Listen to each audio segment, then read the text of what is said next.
क्यों नहीं करोगी? नारद को बुलाओ इधर। कहिए मैया तुमने जानबूझ के हमारी बिटिया को मूड कटवाए डालो। क्यों?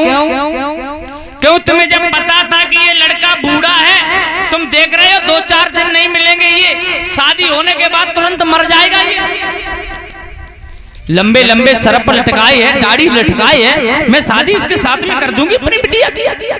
जीते जी ऐसा नहीं हो सकता है। नारद कहने लगे मैया हम पे काय को गुनाह रही है, पहले अपनी बिटिया को तो पूछ ले शादी के लिए राजी है कि ना है। सोई गिरजा को बुलाओ इधर आओ।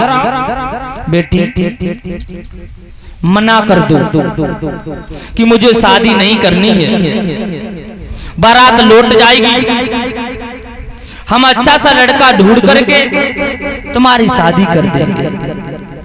सत्य बात तो ये है शादी को लड़ुआ जाने खाए लो वो पछताए रहो, और जाने नाए खाओ वो ललचाए रहो। याद रखना भैया, ये शादी विवाह ये सब एक उलझन है, उलझन। पति और पत्नी ये जिंदगी रूपी एक रथ के पहिया बताए गए हैं। अगर रथ में एक भी पहिया कमजोर है तो चलने में धक्का लगता है।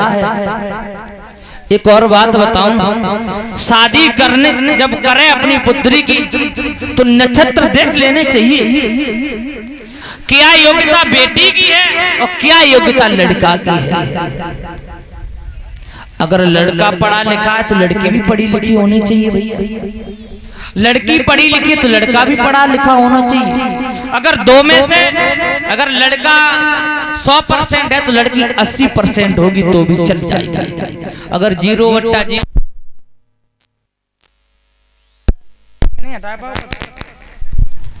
तो नहीं चलेगी।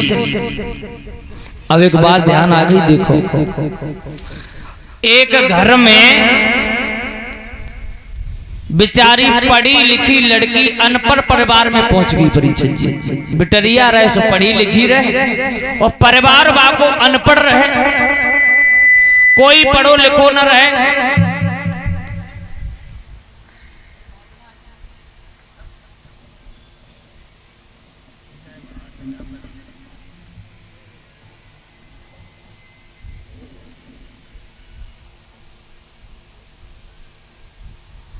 भक्त जनों परिवार बगैर पढ़ा लिखा रहे, लेकिन हुआ क्या, एक दिन सवेरे को टाइम रहे, सुबह बिटरिया सवेरे सवेरे श्रृंगार कर रही परीक्षित जी, और श्रृंगार कर रही बक्का हो तो फेर लवली का सो लगाई रही। सो बाको छोटो वालो देवर पहुंचो और कई भाभी थोड़ी, सो उसने उसके हाथ पे थोड़ी सी रख दी। बाहर निकल के आया, पढ़ा लिखा रहे नहीं, पहले तो देखा उसने खूब ये क्या चीज है, उसने सोचा खाने वाली है, उसने एक अंगुली ऐसी की चाट के देखी, उसे स्वाद लगा तो फिर मैंने अंगुली ना करी एक बार पूरी चाट ली। दोबारा फिर पहुंच गया, भाभी थोड़ी थोड़ी, बिटरिया ने फिर दर्द ही थोड़ी। बाहर निकलेगा मैंने अंगुरिया सुनाई चाट मैंने एक पूरी खत्म। तीसरी बार फिर पहुंच गया, भाभी थोड़ी। बिटरिया गुस्सा उस गाला में 1-2 ताड़ से बार बार क्रीम मांगता। सुबह रोत भय सीधे अपने भैया से लगे जाए, भैया खेत में हल चला, भैया मोए भाभी ने मारो है। भैया ने कही क्यों रे, 2 दिन ना भाई शादी को मारो तोरी शुरू, चलो हम देखते हैं भाभी ने काय को मारो है। और भैया पनेठा लेके होते आए, पूछी बताई तो बाद में पहले 2-4 धत्ते में, फिर कहा बाद में क्यों तुमने मेरे भाई को क्यों मारा। तो लड़की बोली तुम्हारा भाई मुझसे बार बार क्रीम मांग रहे थे इसलिए मारा मैंने, लेकिन क्रीम देखी फिर नहीं उन्हें रहे कबों से। जो बोले क्यों री, वो जब बता जो क्रीम हो तो कहा है, बेऊ न जाने सब बिटरिया ने फिर लाई बिन के वहां तब दई थोड़ी सी दिखाए वे केले कि जा होती है। अब बिन के समझ में न आई, इस बिन ने अंगुरिया ऐसी करी और धीरज से चाटी। मैंने को भैया पास नहीं खड़ रहा, एक तमाचू दो। क्यों रे ऐसे तुझे रूखी खाई है तो कहते है ये संजा सवेरे खा, दार में डार के खा, रोटी में चुपड़ के खा। तो देखिए हो जाता है कभी कभी ऐसा, गुजारा नहीं होता है। तो गिरजा की मैया ने कहा अपनी बेटी की शादी हम ऐसे के साथ में नहीं करूंगी।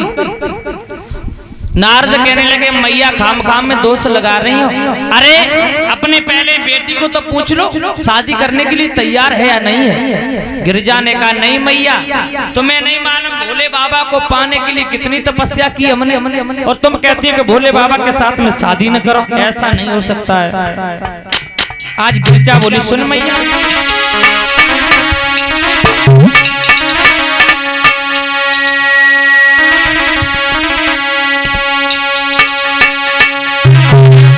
गिरजा बोली मुश्किल से मिली और देखन को घड़ी जब मुश्किल से मिली।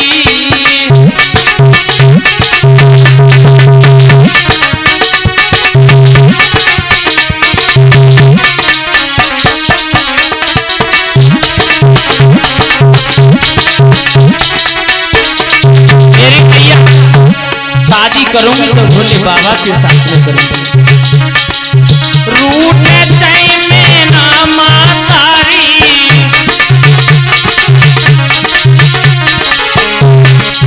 छूटे चाय सारे परिवारी, मुश्किल देखली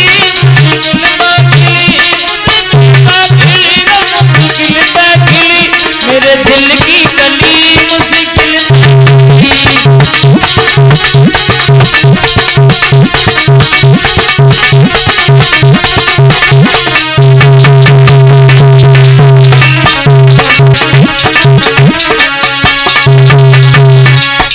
हाय बिटरिया कान लगी, शादी करेंगे तो भोले बाबा के साथ में करेंगे। मैना ने कही ले हम तो खाम खाम में मरे जाते, हमारी बिटिया की खुद राजी है शादी करने की। तो आज मेरी भैया भोले बाबा के साथ में गिरजा मैया की शादी हुई तो देवियां ने हमारे गान, जब शादी हुई तो हमारे गान लगे शिव भोला जी के संग और पढ़न लगी हरे हरे पढ़न लगी बामरिया शिव भोला जी के संग।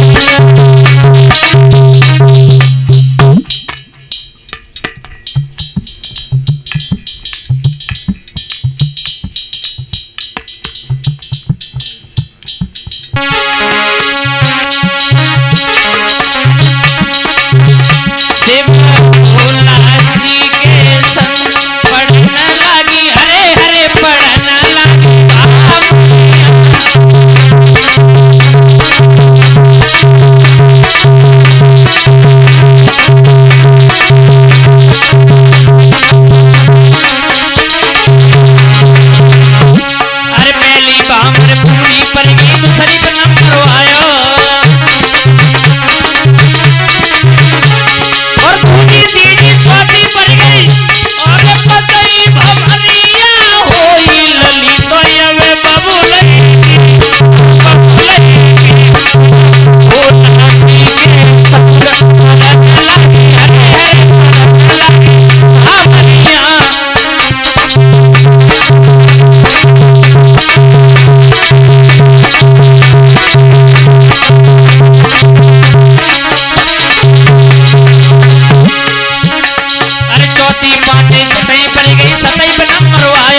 ये रवि सनोब जसवंत सिंह, विकास सनोब अर्जुन सिंह, छोटू सनोब महेश यादव ये 100 रुपये भिजवा रहे हैं।